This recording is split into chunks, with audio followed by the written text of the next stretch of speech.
With no softening on immigration, can Trump broaden support? So much for Donald Trump's pivot on immigration.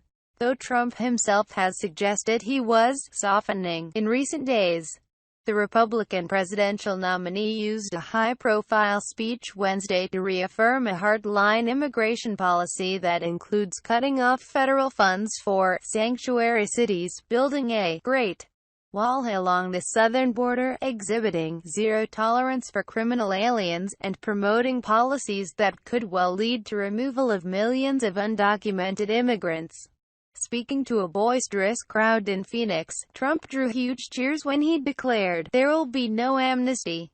Critics and supporters of the Trump said the speech went against the real estate mogul's suggestions in recent says that he might pull back from some immigration proposals, especially the idea of mass deportations of an estimated 11 million people who are already in the U.S. illegally.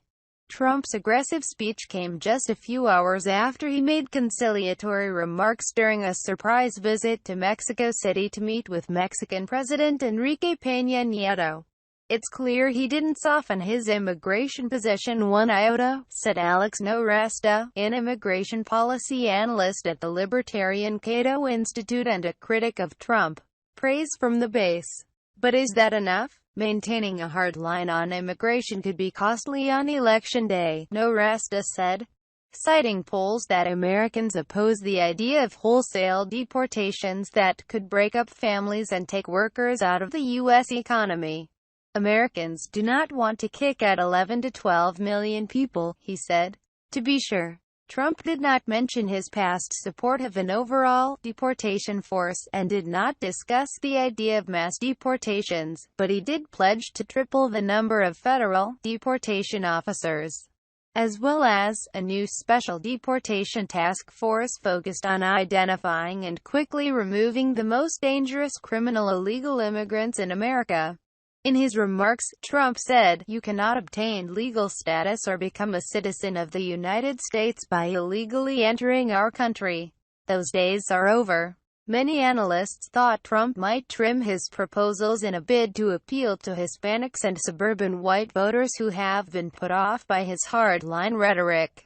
The candidate himself has said, "There could certainly be a softening because we are not looking to hurt people," drawing criticism from supporters who feared he might betray base backers who see open borders as a major threat to American identity. Noting that the immigration issue fueled Trump's rise to the Republican nomination, some of those same supporters effusively praised Trump's Phoenix speech. No pivot, conservative author Ann Coulter tweeted, "I hear Winston Churchill had a nice turn of phrase, but Trump's immigration speech is the most magnificent speech ever given." Dan Stein, president of the Federation for American Immigration Reform, said Trump gave voters a coherent and workable strategy for addressing the problems of illegal immigration. Trump redefined the parameters of the immigration debate. Stein said, the speech drew criticism from some of Trump's Hispanic supporters, including those who attended an August 20 meeting in which Trump said he wanted a humane approach to dealing with undocumented Americans. Alfonso Aguilar, president of the Latino Partnership for Conservative Principles, tweeted after the speech that he feels disappointed and misled, and suggested he may pull his support of the GOP nominee. On CNN Thursday, he announced he had decided to stop backing Trump's candidacy. Meanwhile, Hillary Clinton's campaign looked to capitalize. It announced it would put up television ads in Arizona, seeking to appeal to the growing Hispanic population in a state that hasn't supported a Democratic presidential candidate since Bill Clinton in 1996. AFL-CIO President Richard Trumka, a Clinton supporter, called Trump's immigration speech mean-spirited. While he talked like John Wayne last night, He acted like Winnie the Pooh when he was in Mexico, Trump said Thursday during a breakfast sponsored by the Christian Science Monitor. Frank Shari, executive director of the immigrant advocacy group America's Voice and a critic of Trump, said he expected the GOP candidate to make at least rhetorical changes on immigration. Instead, Trump amplified a hardline nativist position that may not play well with suburban Republicans.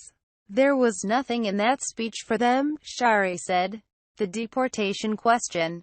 The main shift in Trump's policy came when discussing which undocumented immigrants to deport. Trump has repeatedly said that all of the nation's 11 million undocumented immigrants must be deported. But on Wednesday night, he said his administration would focus on undocumented immigrants with criminal records, which he estimated to be about 2 million people. He would establish a deportation task force with an immigration and customs enforcement to find them and remove them from the country. Zero tolerance for criminal aliens, he said. Day 1. My first hour in office, those people are gone. But Trump was vague on how he would handle the rest of the undocumented population. In previous weeks, he worried many conservatives by raising the possibility of allowing some, those who had lived in the country for decades and led mostly law-abiding lives, to stay in the country under some form of legal status. On Wednesday, he seemed to close that door by saying all undocumented immigrants must return to their home countries. For those here illegally today who are seeking legal status, they will have one route and one route only, to return home and apply for re-entry like everybody else, he said. But shortly after, Trump seemed to reopen the door. He said that after a long series of enforcement mechanisms are put in place and new waves of illegal immigration are stopped, he would be willing to have a discussion about what to do with undocumented immigrants still in the country. Then and only then will we be in a position to consider the appropriate disposition of those individuals who remain, he said. The rest of his hour-long speech, however, was spent outlining the policy proposals he announced last year. Trump has blown hot and cold on other issues as well, including his call to suspend Muslim entry into the United States until the terrorism issue is resolved. Trump began Wednesday's speech by talking about Americans who have been killed by people in the country illegally, and ended it by introducing parents of victims. Urging backers in the key state of Arizona to get out and vote, Trump told supporters, "We are going to take our country back, folks. This is a movement. We are going to take our country back."